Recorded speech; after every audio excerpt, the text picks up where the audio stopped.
So I just got done shitting on Take-Two Interactive in the last MP4 file I dropped on my channel just 3 days ago, and to anyone that's been around, I don't like talking about the same thing back to back like that. There's just too much of a vast sea of endless whack gaming decisions that deserve some one-on-one cyberbully treatment. But in all seriousness, Rockstar Games is one of my favorite developers in life, so the fact that they're tied to all the business decisions that their parent company, Take-Two Interactive, decides to forcefully tie to them like Windows 11 updates, it's just unfortunate to see, but at the same time, it just is what it is, especially when it comes to any of Rockstar's developed titles like the upcoming Grand Theft Auto 6. Now let's get right, people. We are officially in Grand Theft Auto 6 season as far as gaming goes, which half a decade in internet culture of fake clickbait trailers ago, nobody would thought we'd see this day through. So now that the first trailer is live and we have a likely gonna get delayed release time frame, the only thing that we have in between then and now is the information that Rockstar Games is gonna drip feed the community, like how they drip feed vehicles in Grand Theft Auto Online. And so that brings us back to Take-Two Interactive, Rockstar Games' own publishing company, who's been on a current kill streak of their own studios and manipulating their fans. Whatever the hell they got going on internally aside though, Take-Two CEO Strauss Zelnick recently held an interview at TDCo in which he talked a little in depth about Grand Theft Auto 6 and some of the company's business decisions. Unfortunately, I couldn't find a transcribed version of this interview online, so if you want to hear it for yourself, you gotta register through their website, preferably through fake information if you like. My company name was These Nuts. But the part of this, recent interview that got mine and a lot of other players' attention was where Zelnick briefly mentioned the lack of a PC version announcement of the upcoming Grand Theft Auto 6 title. Now, it's no secret that Rockstar Games are notorious for delaying their PC versions of their games, which could vary from just a few months all the way into a whole new console generation. And when Zelnick was questioned about why this couldn't have been a different case for Grand Theft Auto 6, at least as far as announcing goes, Zelnick says that the lack of an announcement isn't something that could be set in stone as near as I could tell, because the only thing that happens after a lack of an announcement is an announcement, I suppose, or a continuing lack of an announcement. I guess that could happen too.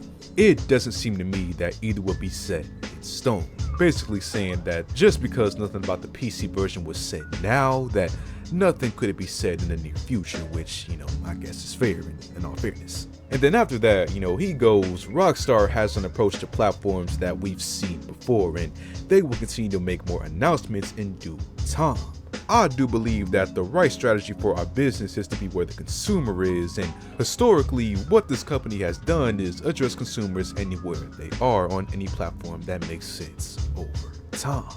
Now, this is where it gets kind of weird to me because, don't get me wrong, games like Red Dead Redemption 2 and Grand Theft Auto 5 are amazing as console titles, but are really godsend as PC titles. Unlocked frame rate, new resolutions, and mods take these games to a whole new level, so Rockstar are taking more time to bake the cake of these PC releases is definitely appreciated, especially since PC ports usually have a rep for being ass and varying performance on a wider array of PC parts, Rockstar specifically. But here's the thing though, you just heard Zelnick say that the company is focused on wherever the consumer is, so if that's really the case, there shouldn't be any reason why a PC release isn't more prioritized as a day one release alongside the consoles. The PC gaming market in 2024 is estimated to be as highest as it ever was in history, with more people seeing value in gaming on a rig alongside a traditional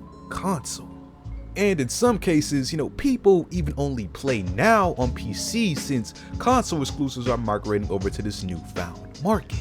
Not even to mention the fact that altered Grand Theft Auto 5 game modes like 𝐕/Vim are PC mods that kept this game relevant through the past few years of brainrot social media. Rockstar even now owns 𝐕/Vim, so they know firsthand how much of a PC presence that their titles have in modern times, which is another factor that they should take into account.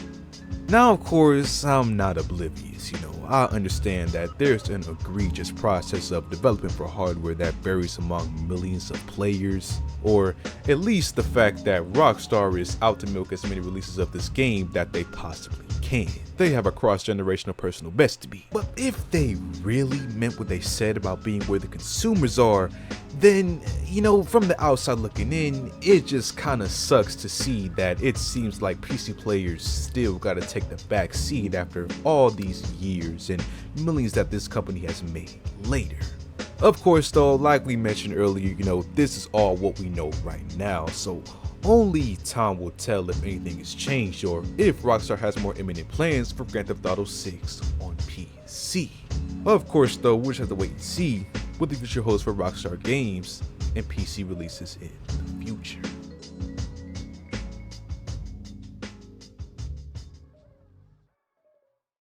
So what do you guys think about Rockstar Games and this apparent PC port, being delayed, man? Feel free to comment below. So like on the video, subscribe if you're not ready, and I'll see you on the next one.